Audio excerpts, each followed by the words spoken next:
Assalamualaikum warahmatullahi wabarakatuh. Selamat pagi, selamat siang, atau selamat sore. Kita bertemu lagi dengan saya, Ruli Tri Cahyono, di kuliah teori probabilitas di minggu keempat ya. Di sini di minggu keempat dan minggu kelima, secara khusus kita akan membahas mengenai konsep-konsep dasar yang ada di dalam teori probabilitas. Nah, saya peringatkan lagi bahwa di kuliah sebelumnya, pada saat kita masuk ke minggu kedua dan minggu ketiga, Anda sudah belajar bagaimana secara konsep ya, mempelajari perhitungan ruang sampel dan juga kejadian. Nah, kemudian di situ tidak hanya teori, tapi Anda juga diberikan beberapa latihan. Nah, sekarang ruang sampel dan kejadian tersebut kemudian akan menjadi dasar yang sangat penting bagi kita untuk menentukan probabilitas sebuah kejadian, dan ini yang akan kita pelajari selama 2 minggu ke depan. Kita akan membagi ke dalam 2 bagian begitu ya. Untuk yang pertama ini kita akan belajar yang pertama adalah jenis-jenis probabilitas yang ada di dalam perkuliahan kita ini, atau mungkin saya akan menjelaskan secara umum terlebih dahulu. Kemudian Anda akan diperkenalkan ke dalam beberapa aksioma ya, atau semacam teori dasar yang berkaitan dengan probabilitas. Berikutnya kita akan belajar beberapa preposisi ya, preposisi teori, atau Anda dapat juga menyebutnya sebagai hukum-hukum yang ada di dalam probabilitas. Nah, untuk setiap bagian ini, maka caranya kurang lebih tetap sama. Yang pertama, Anda diberikan kira-kira ilustrasinya itu apa saja, kemudian contohnya ya. Pada saat memungkinkan, saya akan memberikan contoh yang berkaitan dengan bidang keteknik industrian ya. Jadi tidak hanya contoh yang berkaitan dengan dunia nyata. Sengaja begitu diberikan diberikan contoh-contoh yang berkaitan dengan bidang TI supaya Anda paham apa kira-kira tujuan kita untuk belajar probabilitas ini ya. Jadi seperti yang saya jelaskan, ingat kita di jurusan teknik, salah satu pembeda ya dengan jurusan-jurusan lain itu adalah adanya proses untuk melakukan desain. Nah, cuma bedanya kalau teman-teman lain begitu, misalnya di jurusan teknik sipil dia mendesain konstruksi, kemudian teman-teman di jurusan elektro mendesain ketenaga listrikan begitu ya, teman-teman di bidang geologi mendesain bagaimana mengambil mineral dari bumi dengan cara yang efisien. Nah, tentu saja yang Anda desain adalah sistemnya. Nah, dalam sistem, selain kita berbicara masalah ketidakpastian, yang terpenting juga adalah kita belajar masalah untuk membangkitkan solusi, ya. Solusi itu tentu saja tidak cuma satu, gitu. Misalnya Anda mau membeli mobil, gitu ya. Anda mau membeli mobil, tentu saja Anda cek begitu. Anda cek mana yang akan sesuai dengan kebutuhan saya. Mana yang umurnya lebih lama. Mana yang biasanya paling sedikit dirawat. Nah, itu sudah merupakan alternatif ya. Dan di situ Anda sudah melibatkan faktor ketidakpastian juga. Karena kalau kita berbicara mana yang paling sering dirawat dan lain sebagainya, maka tentu Anda harus membandingkan beberapa mobil dari data historisnya tersebut, mana yang paling sering masuk bengkel. Kalau misalnya Anda bisa lakukan itu tentu saja dengan metode yang banyak ya. Misalnya kita lakukan dengan cara bertanya-tanya kepada orang dan seterusnya. Atau kita mencari data di internet dan seterusnya. Nah, itu adalah beberapa contohnya. Sehingga di sini saya tekankan untuk pentingnya Anda mengerjakan latihan-latihan ini ya. Jadi meskipun nanti akan saya contohkan beberapa contoh yang ada di kuliah ini, tapi Anda saya peringatkan untuk wajib mencoba. Karena kalau tidak, Anda akan sulit ya, karena tidak semua orang dapat membayangkan kemampuan abstraksi di bidang matematika itu dengan baik. Nah, kalau Anda tidak memiliki kemampuan itu, silahkan dicoba caranya dan seterusnya. Nah, tapi saya tekankan sekali lagi juga Mengapa kemudian dari kuliah minggu kedua dan minggu ketiga ini coba saya kenalkan beberapa metode formalitas ya. Jadi ada mengenalkan definisi, mengenalkan preposisi, mengenalkan aksioma. Nah, kita berbicara tertib begitu ya. Jadi kita memakai beberapa fundamental di dalam ilmu probabilitas ini, dan fundamentalnya itu tentu saja berasal dari bidang teman-teman kita yang di matematika. Nah, Anda harus memahami juga dari sisi fundamental di dasarnya, kira-kira konsepnya itu bagaimana, sehingga dalam hal ini Anda menjadi tidak salah langkah gitu ya. Mengecek, tapi ingat kalau ketemu notasi begitu ya, jangan langsung berkecil hati dan jangan langsung bingung. Yang nomor satu yang harus Anda pikirkan terlebih dahulu adalah di balik notasi tersebut kira-kira logika dasarnya apa, maknanya apa, sehingga kita dalam hal seperti itu tidak perlu menghafalkan dari rumus. Sama seperti pada saat kita kuliah minggu kedua dan minggu ketiga, saya coba jelaskan dengan ilustrasi sehingga Anda memahami persis ya. Dan di sini seperti yang saya sampaikan, karena kita sudah masuk ke kuliah atau Anda sudah menjadi mahasiswa begitu, maka otomatis di sini pertanyaannya sudah bukan hanya how, sudah bukan cuma bagaimana, tapi mengapanya itu justru yang menjadi hal yang sangat penting. Baik, di sini kita akan mengenalkan beberapa jenis dari probabilitas. Mengenai hal ini, yaitu tipe-tipe dari probabilitas tersebut, Anda bisa mengambil dari beberapa referensi ya, dan akan kita bahas meskipun tidak semuanya kita bahas secara mendalam karena keterbatasan waktu yang ada, tapi paling tidak Anda bisa mendapatkan gambaran begitu kira-kira apa saja yang ada dan kira-kira aplikasinya itu bagaimana kemudian di dunia nyata ya. Dan di sini mohon kemudian Anda mencocokkan dengan beberapa buku teks yang ada pada saat Anda merasa penjelasan saya di bagian ini masih kurang memadai. Jadi mohon sikap itu yang dibawa sampai lulus, bahkan sampai bekerja. Jadi pada saat Anda sudah menyimak sebuah materi begitu ya, silakan kemudian untuk dikonfirmasi di buku teks. Jadi tidak hanya mengandalkan slide dan juga catatan atau mungkin diktat dari dosen ya, karena rasanya Anda semua sudah tahu bahwa kalau kita berbicara kuliah 3 SKS begitu ya, maka otomatis 3 SKS itu tidak hanya 3 SKS Anda menyimak kuliah di kelas atau dalam hal ini sekarang kita menyimak video ini ya, tapi juga Anda 3 jam gitu dalam seminggu ya, melakukan tugas-tugas mandiri, baik itu tugas kelompok maupun tugas individu ya. Tapi juga yang terlebih penting adalah Anda juga harus mengalokasikan waktu untuk belajar mandiri selama 3 SKS tersebut. Jadi idealnya 9 jam. Saya menetapkan batas minimal paling tidak kalau Anda menjadi mahasiswa yang baik itu selama SKS-nya dikalikan dengan 2. Jadi kalau 3 SKS dikalikan 2, 6 jam 1 minggu itu minimal sekali ya. Kalau Anda mengalokasikan hanya 3 SKS atau 3 jam seminggu, maka sudah saya pastikan ya, Anda tidak akan berhasil gitu. Baik. Mengenai dari jenis-jenis probabilitas, di sini kita ada beberapa hal gitu ya. Yang pertama, itu kita sebut sebagai probabilitas yang sifatnya subjektif.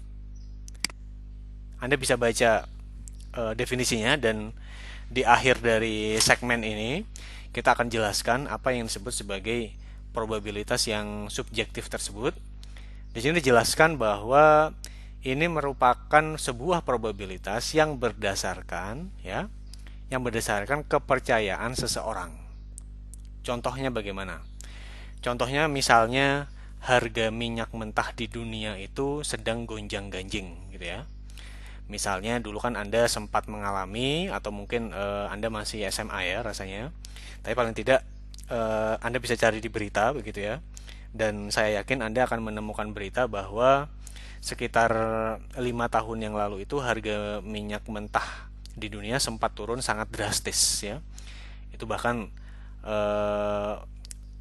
tingkat penurunannya itu membuat beberapa karyawan ya yang di bidang energi, terutama yang di bidang oil and gas, banyak yang dipecat atau dirumahkan ya, karena memang perusahaan tidak mampu lagi untuk menutupi biaya produksinya. Itu terjadi tidak hanya di Indonesia, tetapi juga terjadi di seluruh dunia. Nah, kemudian setelahnya ya, tentu saja orang berharap kapan minyak bumi akan naik lagi harganya. Kan itu menyangkut kepentingan banyak sekali orang ya, sehingga wajar kalau orang mempunyai harapan yang demikian. Nah, kemudian singkat cerita, mungkin orang ada yang menganalisis berdasarkan data historis dan lain sebagainya dan lain sebagainya. Nah, tetapi seorang expert begitu atau seorang ahli yang di bidang perdagangan minyak mentah tersebut, dia bilang bahwa dalam bulan depan harga minyak bumi itu akan naik begitu. Bahkan naiknya itu bukan naik yang normal, tapi naik soaring ya. Soaring itu artinya berarti naiknya secara dramatis begitu, atau mungkin Anda bisa bilang yang disebut sebagai soaring itu paling tidak dia naiknya itu minimal 1,5 kali lipat gitu ya. Nah, kemudian dia bilang, oke, saya punya keyakinan bahwa dia harganya akan soaring tersebut atau naik secara drastis minimal 1,5 kali lipat dengan probabilitas 0,6. Artinya dia yakin bahwa dia tuh akan terjadi chance atau kesempatannya itu sebanyak 0,6. Artinya cukup besar begitu ya. Nah, dari mana kemudian dia memiliki keyakinan semacam ini gitu? Ya, tidak bisa dijelaskan ya, tapi mungkin ada beberapa hal, mungkin orang itu punya yang disebut sebagai tacit knowledge begitu ya. Nah, contohnya apa?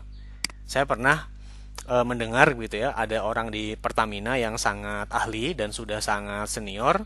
Dia tidak memiliki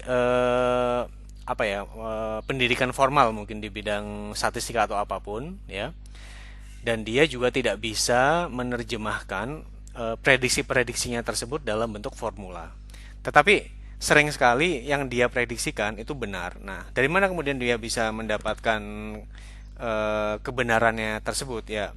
Tidak bisa dijelaskan sendiri oleh dia, tetapi mungkin dalam otaknya begitu ya, dari pengalamannya juga dia sudah bisa memperkirakan sehingga itu memang benar-betul terjadi begitu ya. Atau contohnya juga misalnya kalau kita berbicara masalah cuaca begitu ya. Anda yakin begitu bahwa hari ini akan hujan. Dari mana Anda yakin? Misalnya saya merasa bahwa dari tadi pagi cuacanya sangat gerah begitu ya. Anda tidak menjelaskan secara formal, tetapi Anda kemudian bisa bisa apa itu namanya? Bisa tahu bahwa kalau kondisinya gerah tersebut segala macam biasanya secara historis gitu ya. Secara historis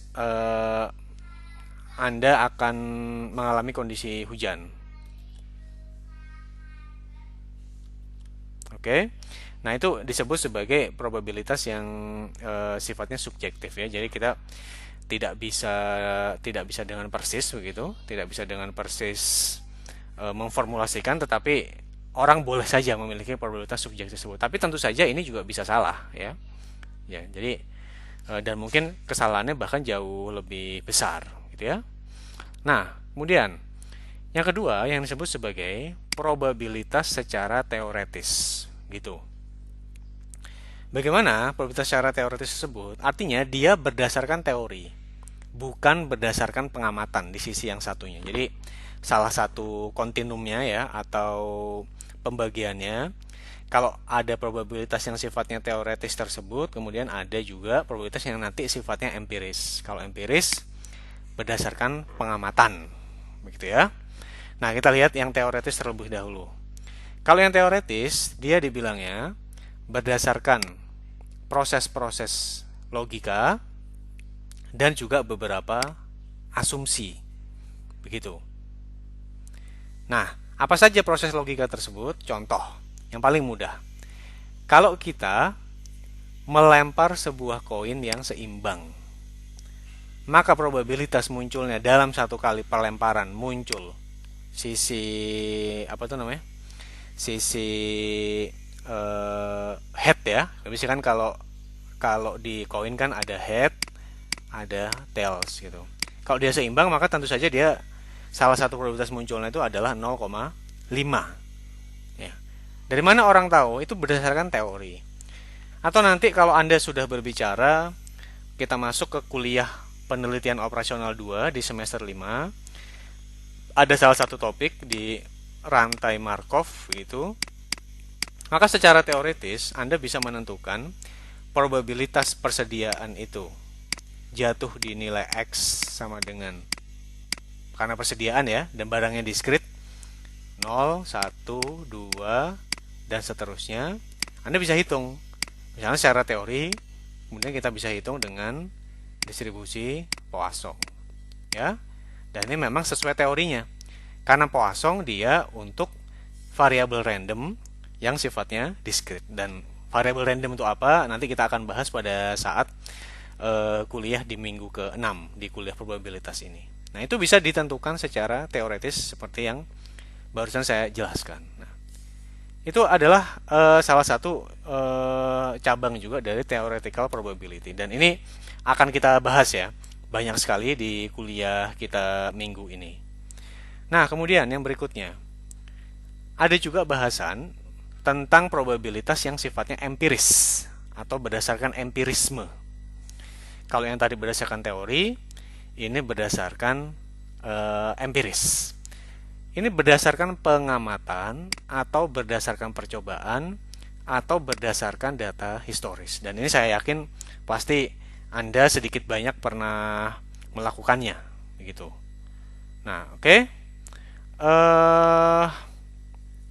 Di sini, ya, di sini kemudian contohnya apa? Misalnya, saya mempertimbangkan begitu. Mungkin Anda tahu bahwa pada saat saya merekam video ini sekarang sedang dilangsungkan Tour de France gitu ya, balapan sepeda di Perancis begitu, yang berlangsung selama 23 hari dengan 21 etape, dengan satu etape itu kurang lebih sekitar 150 sampai 190 km ya. Di totalnya ada 3.500 km selama 23 hari dengan waktu istirahat hanya 2 hari tersebut ya. Tapi poinnya adalah saya kemudian ingin tahu nih kira-kira pembalap dari negara mana yang akan juara di Tour de France tahun 2020. Ya, tentu saja saya tidak akan pernah mengetahui secara pasti. Tetapi kalau Anda concern kepada negara asal pemenang, maka selama 10 tahun terakhir begitu ya, secara historis begitu, ya. Pembalap dari negara Inggris itu menang sebanyak 6 kali. Yaitu siapa saja? Bradley Wiggins 1 kali tahun 2012, kemudian Chris Froome 4 kali, dan Geraint Thomas 1 kali. Total ada 6. Ya. Sehingga kalau secara data historis saja, misalnya Anda bertanya begitu, berapa probabilitas seorang pembalap Tour de France ini akan menang? 0,6. Nah, tapi kan tidak hanya dari situ saja. Anda harus menentukan timnya dia sekuat apa. Dan kemudian pembalap Inggris yang ikut di tahun ini siapa? Ternyata tahun ini Chris Froome dan juga Geraint Thomas tidak ikut. Ya, jadi mungkin sebetulnya tidak sampai di sini. Nah, tapi kalau secara historis atau secara empiris itu betul bahwa probabilitasnya adalah 0,6. Ya. Oke. Sekarang kita melihat salah satu contoh dari aplikasi probabilitas secara empiris, ya.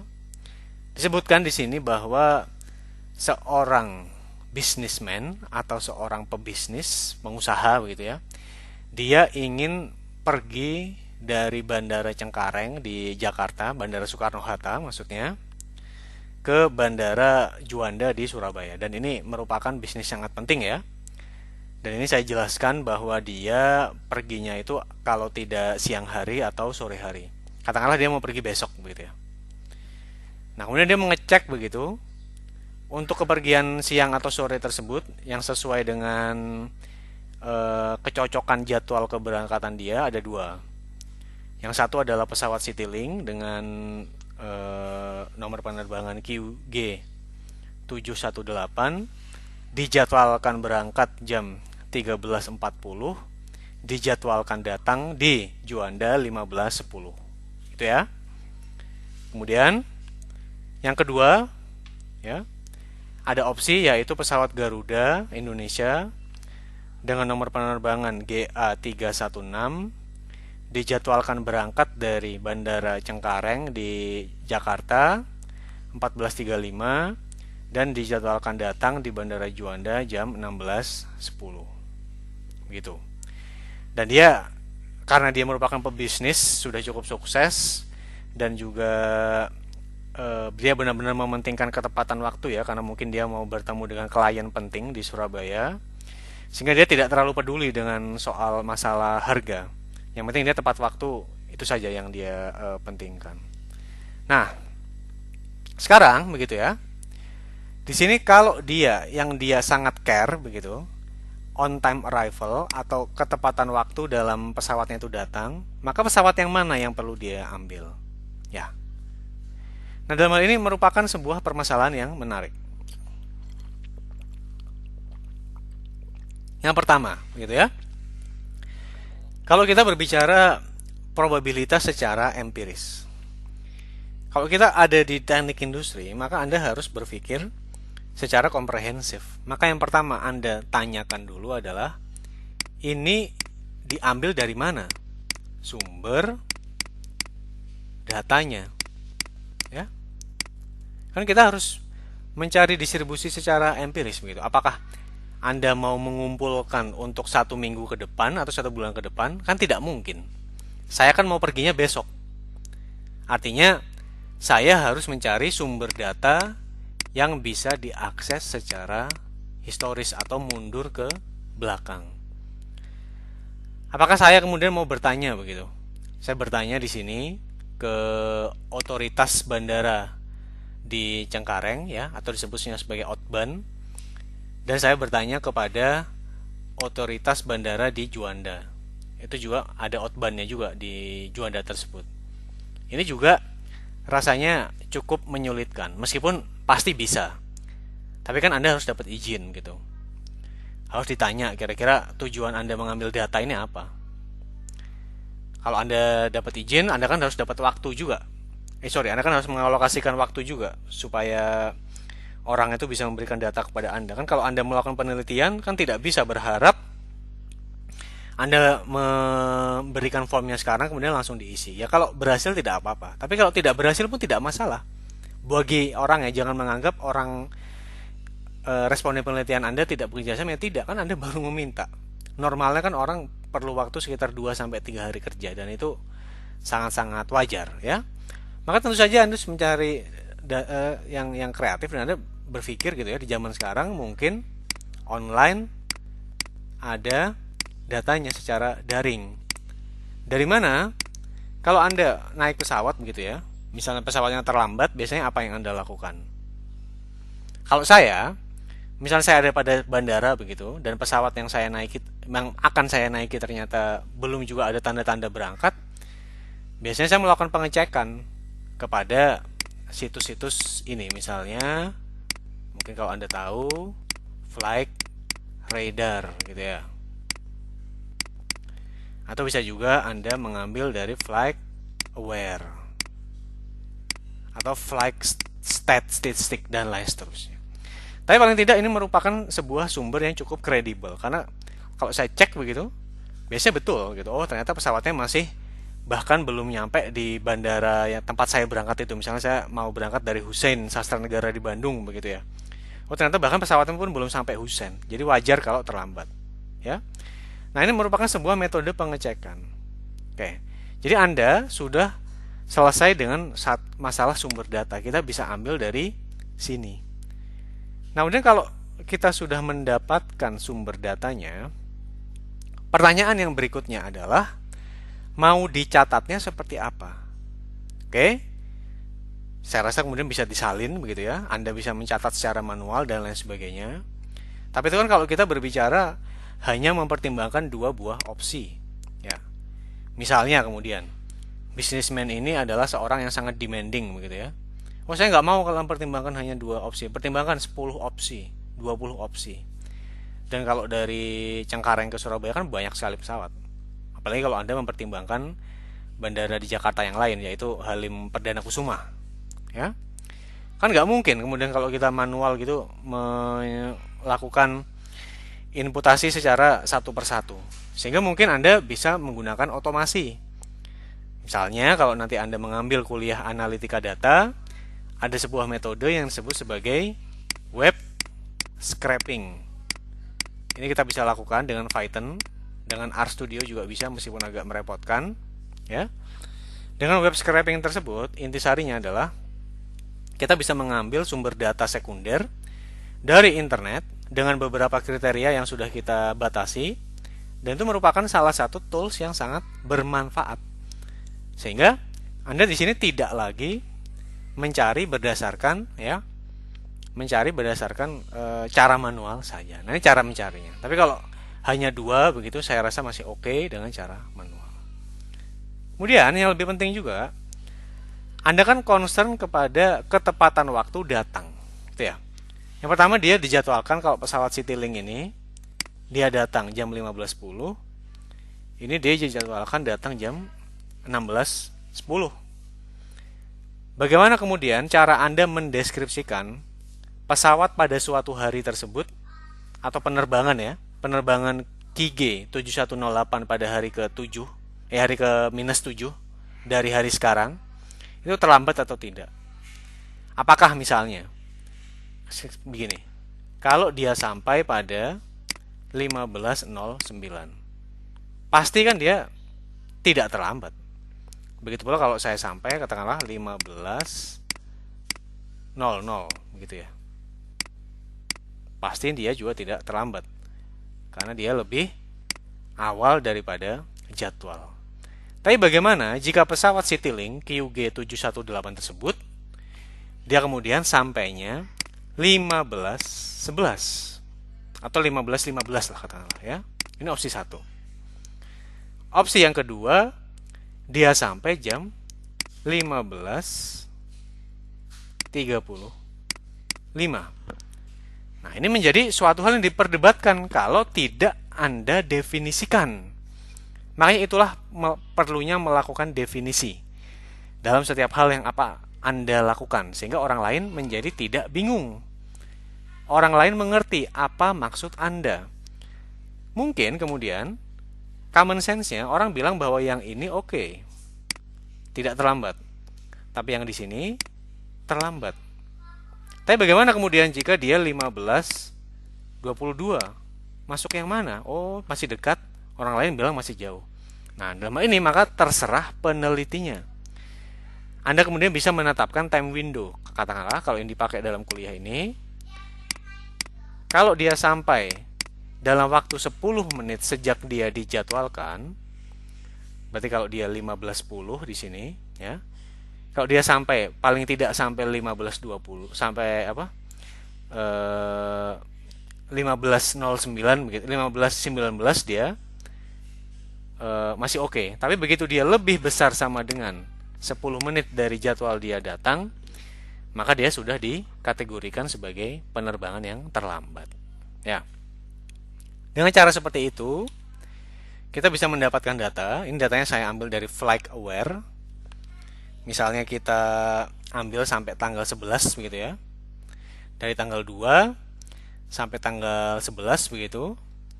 Di sini kalau untuk penerbangan Citylink QG 718 dengan rute dari Cengkareng ke Surabaya ya. Sekarang kalau kita hanya fokus kepada arrival gitu ya, maka dia 3 kali mengalami keterlambatan. Ini terlambat 1 jam 20 menit. Ya.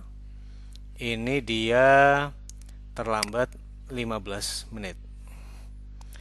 Ini dia terlambat berapa nih? 25 menit. Yang lain tidak ada yang terlambat ya. Oke. Di sini kita lihat dia 1 kali terlambat, 2 kali terlambat, 3 kali terlambat.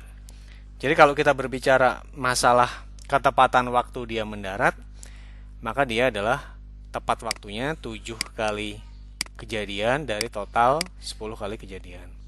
Nah, ini yang disebut sebagai ruang sampelnya 10 Ini adalah kejadiannya persis. Kalau Anda mempertimbangkan keterlambatan tersebut, maka di sini Anda dapatkan sebanyak 0,7. Ya. Di sini saya sengaja ya mencatat juga data kapan dia berangkatnya tersebut. Mengapa demikian? Nanti pada saat kita mempelajari probabilitas kondisional, maka ini akan dipakai ya. Misalnya nanti kita berbicara berapa probabilitas dia terlambat pada saat berangkatnya juga terlambat. Berapa probabilitas dia tidak terlambat pada saat berangkatnya terlambat. Kalau kita lihat di sini, kalau Anda memakai aturan yang sama, yaitu pada saat dia berangkat lebih dari 10 menit dari jadwal yang seharusnya, maka Anda kategorikan terlambat. Di sini maka ini sudah pasti terlambat ya. Terlambat. Ini juga terlambat. Ini oke. Kemudian ini oke, semua ahead schedule. Ini terlambat gitu ya. Dan yang di sini juga terlambat. Terlambatnya cukup sering ternyata kalau dari sisi berangkatnya. Tapi dari 3 kali yang terlambat tersebut ternyata hanya ternyata dua diantaranya aman. Ini aman ya. Datangnya tepat waktu. Yang ini juga aman, datangnya tepat waktu. Nanti kita akan pelajari pada saat masuk probabilitas bersyarat atau kondisional ya. Nah, itu kalau pesawat Citylink. Kalau pesawat Garuda, di sini thresholdnya adalah 1610. Berarti kalau Anda tambah 16 lebih besar sama dengan 10, berarti pada saat dia 1620 sudah terlambat ya. Dan di sini kalau kita lihat dari data historisnya, maka hanya ada 1 kali kejadian keterlambatan selama 10 hari tersebut. Maka di sini tentu saja Anda akan mendapatkan probabilitasnya sebanyak 0,9. Nah, kemudian kalau dengan berdasarkan data ini, tentu saja Anda akan merekomendasikan kepada pebisnis atau pengusaha tersebut untuk mengambil pesawat Garuda yang berangkat jam 14.35 karena ketepatan waktunya menjadi lebih tinggi, 0,9. Nah, Anda pun bisa melakukan hal yang sama. Misalnya Anda menganalisis begitu ya. Menganalisis kalau misalnya 2 tim sepak bola bertanding begitu, siapa yang akan menang? Lihat saja data historisnya. Kemudian lihat juga faktor yang lain. Misalnya itu kan sedang main di kandangnya siapa. Dan Anda mungkin bisa bikin kategori. Apakah timnya sedang full time atau ada beberapa yang cedera dan beberapa hal yang lain ya. Nah, kemudian tadi saya jelaskan bahwa kita tadi sudah membahas bahwa probabilitas bisa juga diukur secara subjektif ya. Kalau kita masuk ke contoh yang ada di sini, maka pada saat seperti itu, contohnya bagaimana? Ada orang yang bilang kan seperti ini. Karya-karya sastra di zaman dahulu itu kan masih diperdebatkan. Sebetulnya itu siapa dulu yang menulis? Kan tidak ada yang bisa membuktikan. Itu kan hanya dugaan orang, ya. Tapi 90% orang yang bilang tuh yakin bahwa Hamlet itu ditulis oleh Shakespeare. Nah, 90% tersebut dia menyatakan keyakinan dari individu yang mengeluarkan pernyataan ini berdasarkan pernyataan pribadinya dia tersebut. Sama seperti pada saat tadi ada seorang ahli di bidang perdagangan minyak mentah yang yakin bahwa bulan depan minyak mentah di dunia itu akan naik sebanyak minimal 1,5 kali lipat. Gitu ya. Berikutnya juga ya, kita mungkin juga yakin sebanyak mana ini ya, oke. 10%, 70 ada juga misalnya orang berikutnya yang yakin bahwa Hamlet itu dia 70% yakin ditulis Shakespeare gitu. Sementara yang yakin bahwa yang nulisnya itu sebetulnya adalah Marlowe itu ada 10%. Nah, ini pernyataan yang sederhana ini mengindikasikan bahwa properti matematis dari pernyataan-pernyataan itu masih bisa dipertanggungjawabkan, di mana ya paling tidak yang menulis Hamlet itu Shakespeare atau Marlowe tentu saja adalah 70 ditambah 10%, atau kita yakin bahwa 80% Shakespeare itu ditulis, 80% itu Hamlet ditulis kalau tidak oleh Shakespeare berarti oleh Marlowe, ya. Sehingga di sini dibilang bahwa properti dari secara matematikanya tidak berpengaruh, dimana probabilitas 1 ditambah probabilitas 2 kejadiannya atau, ya. Sehingga nanti aksioma probabilitas yang akan kita pelajari di segmen-segmen selanjutnya itu masih tetap valid begitu. Oke, sekarang ya kita ada satu contoh, ya. Ini ada contohnya, misalnya balapan kuda, di mana kuda yang balapan ada sejumlah 7 ekor. Kemudian Anda merasa bahwa 2 kuda yang pertama itu memiliki probabilitas untuk menang sebanyak 20%. Jadi kuda 1 0,2, kuda 2 0,2, ya. Kemudian kuda 3 dia 0,15 menangnya. Kuda 4 juga 0,15, ya. Kemudian kuda 5 begitu, dia 0, berapa? 1, ya. Kuda 6 0,1, kuda 7 juga 0,1, ya. Maka kalau saya ingin mempertaruhkan uang saya begitu, ya, maka di sini mana yang lebih baik gitu. Ini jumlah taruhan itu maksudnya sama antara taruhan yang pertama, kalau saya menaruhkan di sini untuk K1, K2, K3, ya. Sementara saya di sini menaruhkan untuk kuda 1, 5, 6, 7, di mana jumlah taruhannya sama, katakanlah sama-sama 1 juta rupiah gitu, ya. Nah, di sini kita bisa hitung bahwa kalau untuk taruhan yang pertama tadi K1, K2, K3, maka probabilitasnya bisa Anda hitung 0,2, 0,2, 0,1, 15 sebanyak 0,55. Kemudian untuk K1 0,2 ditambah 0,3 tiga-tiganya, ya, maka 0,5. Maka taruhan yang pertama tentu saja menjadi lebih menarik. Nah, tetapi yang perlu diperhatikan di sini adalah taruhan ini hanya berdasarkan probabilitas seseorang secara subjektif, meskipun, ya, katakanlah dia mendapatkan keyakinannya tersebut karena selama ini dia sudah sangat sering sekali melihat pacuan kuda, jadi dia mungkin sudah hafal gitu, ya, mana yang kira-kira akan menang. Tapi apakah betul, ya, tepat secara eksak? Ya, tidak bisa dibilang begitu. Ini kan tidak secara teoretis. Beda seperti tadi pada saat kita melemparkan 2 buah koin, itu masih cukup bisa dijamin demikian, ya. Jadi itu kurang lebih mengenai materi segmen yang pertama mengenai tipe-tipe dari probabilitas.